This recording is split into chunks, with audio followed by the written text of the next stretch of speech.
What's up? Welcome. I was gonna do this about like a different subject, but kind of like in the middle of writing. I don't know if it's gonna be a book or what, but maybe just a little guide because I don't want to write anything really thick. So, and it made me think about a topic that I'm like way more comfortable with versus the other one, and that is symbolism, right? The symbolism of the crucifixion, okay? And I guess, and like what I was kind of writing was that I just look at that, I look at Jesus in general, and the Bible in general, as a book of parables. There's stories that you can use to change your life, benefit your life, ruin your life. I mean, it'll do whatever it's supposed to do to you, I guess. But my idea here is that like we all fucking suffer, right? We all go through things. And we all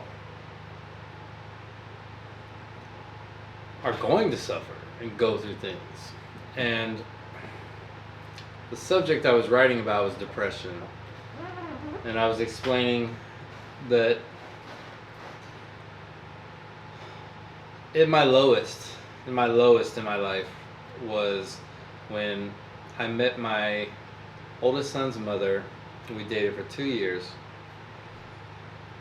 After those 2 years, we split up. I became a tattoo artist. That kind of helped me get away from her because I just was a fucking loser. I had nothing else going on. Didn't know what I wanted, but I knew for some reason that I had to be with her. And I never understood why. I didn't get it. And so at the end of our 2 years together, she gets pregnant, and like it kind of became clear to me. I was like, oh, I fucking get it. Like that's why I was with her. Okay, and the story doesn't stop there. She didn't know who the dad was of the baby, right? And you know, we split up. We started seeing other people, and she met a guy that was really good for her. It was like a really nice guy. I fucking respect the shit out of that guy. Like out to you couldn't say a bad word to me about that motherfucker, honestly. I mean, I'm sure he has his flaws, but like, I mean, overall, that's a good guy. He like, you know, he didn't know whose baby it was either. And me, I knew if I stayed with her and was like just accepted her while she was pregnant, I know my luck, and I know my life, and this is, I'm a fucking baby at this point. I'm like 20 something, but I know myself, and I knew if I stayed with her, the baby wouldn't be mine, and she knew that if the baby wasn't mine, that I would fucking hate the baby. And she was fucking right. She was right, because that's the kind of nature I had at that time. And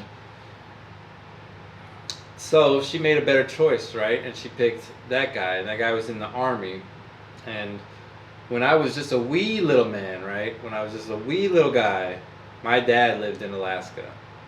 And as a child, I fucking wanted nothing more than to be around my dad. And that motherfucker was never there. So when my son ended up in Alaska, because she had him here, I saw him once, and then she moved away without telling me, and she went to Alaska. You know, and this baby came out blue-eyed, blonde-haired, you know, like look like paper white like me. The other guy was Puerto Rican. And so, I mean, it was obvious whose baby it was. So she took off, went there with him, because he's the fucking stable choice, and I understand. I understood that. And at the time, no, not so much, you know, but my point was that, like, I did all this suffering. I suffered for, like, 3 fucking years. And that was the worst that I've ever suffered. I suffered for 3 fucking years, and in the end, that child does not even want anything to do with me, okay? But I did have a lot of good time with him. It's just now that he's like 19 and he fucking hates me because he's 19 or whatever reason. Because I was a disciplinarian. I don't know. And I can only imagine the shit he comes up with. But my mindset here, I know I've gotten so sidetracked, is that like after I came through all of that shit, right? Like after I came through all of it, I was just like, okay, I get it. I get what that suffering was for. But like when you're going through it, you don't fucking know what you're suffering for. You don't know what you're suffering for at all. And so like I look at that story of Jesus and the crucifixion as that. It's suffering without a fucking knowledge of why. You just know that the universe is doing this thing to you, but deep down inside you have this feeling that's guiding you and telling you like, you know, this is what you're supposed to be doing. And so like and so I think the hard thing that a lot of people have a hard time with, because nobody wants to fucking suffer, is just understanding that sometimes you're gonna fucking suffer. And it's never without reason. You know, in that story, it's like, I feel like they took the story and twisted it around a lot. And it's like, they make it, he died for all of us, right? Yeah, fine, sure, whatever. I'm not trying to change your mind.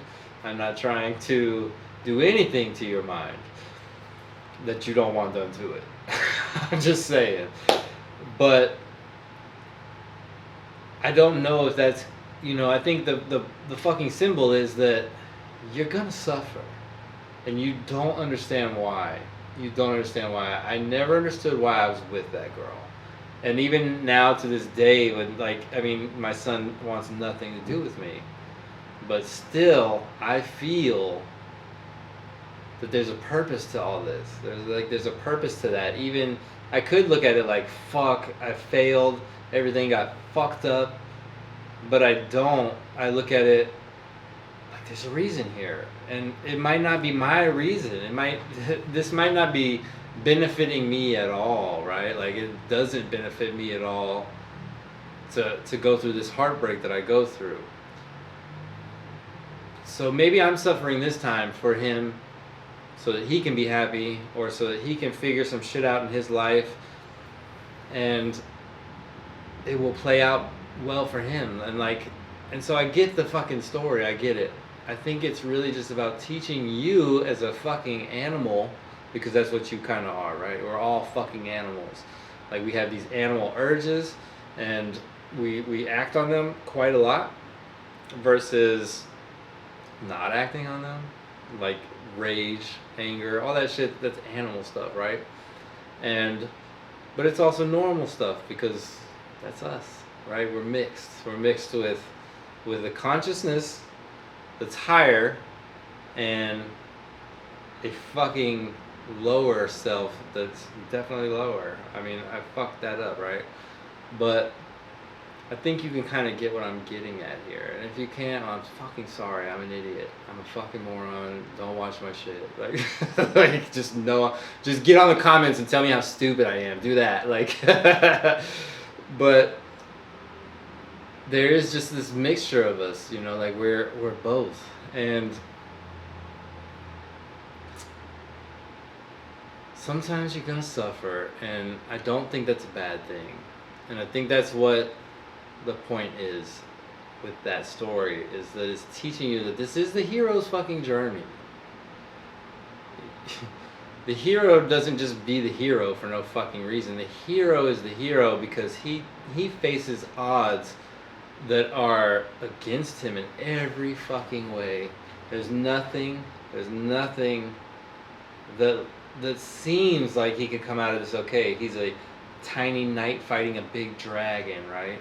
Or he's a lowly human born in a stable of a fucking virgin mother who lives this life of kind of like empty preaching, right? Because he's like trying to tell everybody, oh, hey, quit doing this, quit doing that, do this, do that. Like, you know, like he's trying to tell everybody shit without telling them shit. And so that's why he uses a lot of parables and symbols And in the end, I think he's just a big symbol. I think that like that's kind of what I was getting at. He comes from a low birth, and he rises to be what? The fucking godson, the universe's child, right? That's a big leap. And so I think that all these things are really symbols for us to say, hey, you don't have to be born as a Rockefeller or a fucking Gates or a what the fuck ever. You don't have to be like that. Like most good stories don't start with you being born in a fucking castle. Like the story never fucking starts like that, right? The story is always like some low, meek individual rises up to these challenges put in front of him, and he makes life his bitch instead of being the bitch. And it doesn't mean like you go through life not giving a fuck about anybody or any of that shit, because that's the complete wrong view, right? Like we should all be sacrificing for each other, It should never be like this one-sided thing. It should never be that way. And unfortunately, it is sometimes. But I guess my whole point here was just about suffering and understanding your suffering, understanding that like not all things are going to be easy, and you're not going to understand why or where the fuck this shit's going. But if you just hang in there, it will take you somewhere beautiful. It has to. And like, I mean, you hear my story about my kid, like there's nothing beautiful happening right now. Like he eventually did come back to me, and I got to spend a lot of time with him. And then I took him for fucking granted, and I fucking was a little too rough for him. Deuce.